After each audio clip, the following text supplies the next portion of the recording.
In the first part of this lab, we're going to look at the transport of materials in plants. So just some background information. Remember, all organisms have to be able to move materials to and from their cells. This can be nutrients, water, they have to be able to exchange gases, and how they're able to do this is going to affect where they can live and what they look like.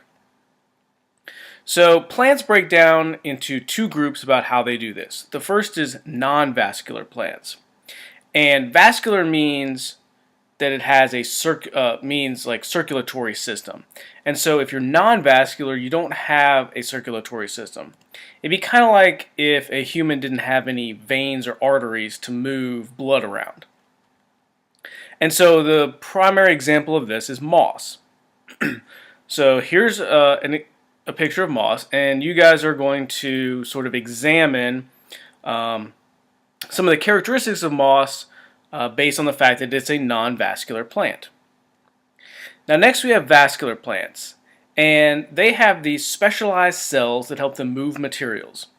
And basically it's to move stuff between the roots and the leaves because there's going to be different materials available at those two locations.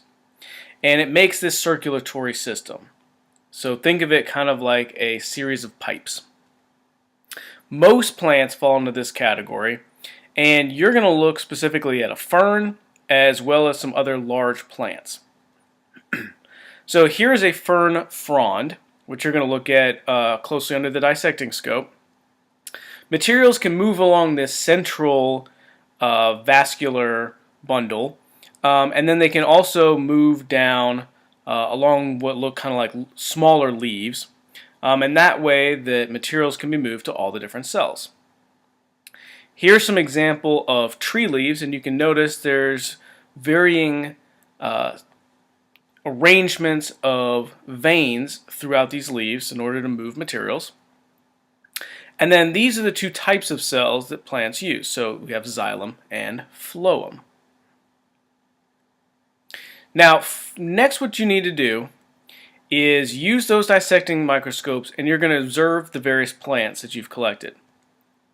What I want you to do is specifically look for the vascular structures, or in the case of the moss, the lack of them, just to get an idea of some of the characteristics of these plants. And then click below this video and answer the questions.